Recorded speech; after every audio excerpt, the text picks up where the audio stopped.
cativeiro por os babilônicos, aleluia, exilado. Ezequiel era um grande profeta, filho de Buzi, aleluia, da linha sacerdotal de Zadok, aleluia. Ezequiel, irmão, era terrível, só que Ezequiel não cresceu a soberba. Ele olhou para Deus e falou: Deus, eu poderia dizer assim, é fácil, é mole, para o Senhor nada é impossível, é só eu profetizar aqui, vai acontecer. Ele podia, mas Ezequiel entendia que primeiro é a voz de Deus, depois é a voz do homem. Tem gente que quer falar acima de Deus, tem gente que quer falar acima do Pai. Ai, Deus está quieto e Ele está falando. Deus não mandou profetizar, Ele está profetizando. Deus não falou nada, Ele está dizendo em nome de Deus. E ai daquele que disser em nome de Deus e Deus não mandou dizer nada. Ai meu Deus, eu estou sentindo a graça dele aqui. Há uma unção, aleluia, sobrenatural da parte de Deus. E Ezequiel olha para Deus e tem um diálogo e diz: Senhor, só tu sabes.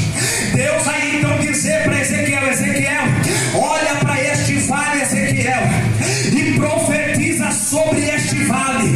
E neste vale vai acontecer um rebuliço, Ezequiel. Ezequiel vai profetizar, Ezequiel.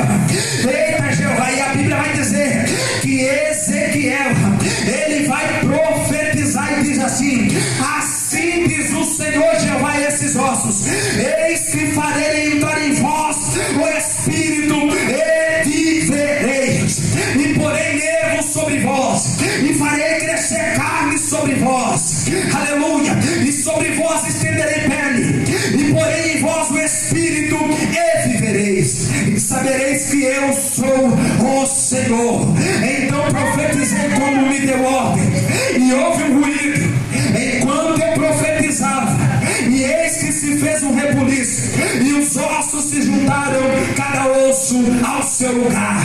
Eita Jesus! Agora imagina comigo, Ezequiel foi em espírito para este vale.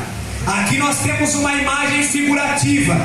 Ezequiel, aleluia, não estava. Tem pregadores que diz que assim estava Israel, o povo morto. Não. Aqui é uma imagem de Deus, aleluia. Aqui é uma imagem figurativa que Deus leva Ezequiel em espírito. Então estava em espírito. Era uma visão. Era o que estava simbolizando o povo de Israel. Não o que aconteceu. É que o povo espiritualmente estava morto. Por quê? Porque eles tinham sido levados a cativo. Lembra que eu disse aqui na introdução sobre o reino dividido? Dividir um reino e lá à frente o povo vai ser perdido o reinado, aleluia, de Israel. E o babilônico vai levar então Nabucodonosor e vai prender o povo de Israel. É aqui que eu quero entrar em Ezequiel. Ezequiel então vai profetizar para que o povo venha novamente a criar aquela autoestima, para que o povo venha criar aquela perspectiva novamente, para que o povo venha acreditar em Deus. Por quê? Porque se corromperam com a idolatria, se corromperam com costumes humanos, se corromperam com a prostituição, se corromperam com, aleluia, as coisas banais, com as concupiscências da carne, e Deus não se agradava disso. O povo estava morrendo espiritualmente. Irmão, o pecado ele mata, só que o pecado ele não mata somente fisicamente, por consequência, mas a primeira causa do pecado é a morte e a falência espiritual. O que o pecado gera em mim e em você? Ele gera morte, mas não a morte física, ele gera morte espiritual. O pecado, quanto mais consumido, quanto mais alimentado, ele vai ser gerado. E se ele for gerado, você vai dar luz à morte. E se você der a luz à morte, você não vai ter mais vontade de orar, você não vai ter mais vontade de ir à igreja, você não vai ter mais vontade de ir num culto de ensino, você não vai ter mais vontade de ir para a oração, você não vai ter mais vontade, porque o pecado vai estar alimentado dentro de ti. É por isso que a Bíblia diz que precisamos alimentar mais o espírito do que a carne.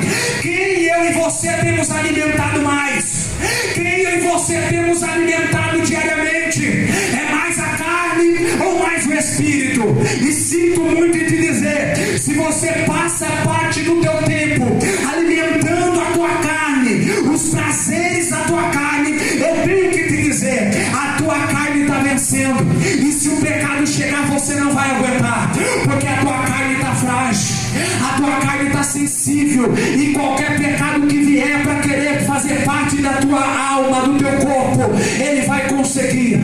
É por isso que temos que alimentar o Espírito. E como eu faço para alimentar o Espírito? Através da oração, através do jejum, através da vigilância, através do louvor e da adoração. É assim que eu e você vamos alimentar o Espírito e vamos matar a nossa carne. É por isso que tem muitos por aí que começa a pregar, começa a louvar, dá 1 mês, dá 2 meses, dá 5 meses, quase verão anos, quando vai ver, desviou, caiu. Por quê? Porque não estava se alimentando. Irmão, eu tenho que dizer, não existe recaída para crente. Aqueles que recaem é porque não estão se alimentando das coisas espirituais. É a palavra, é a vida. Irmão, se a palavra é a vida, quando você se alimenta da palavra, como que alguém se alimenta da vida? Vai estar morto.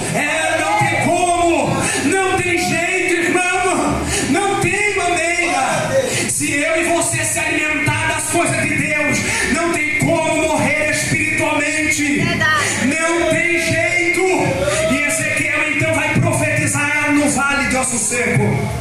Ezequiel então vai profetizar porque ele entendia que a casa de Israel estava daquela maneira, mas através da boca de profeta ele entendia que a ordem de Deus era para profetizar em meio ao vale, porque Deus disse: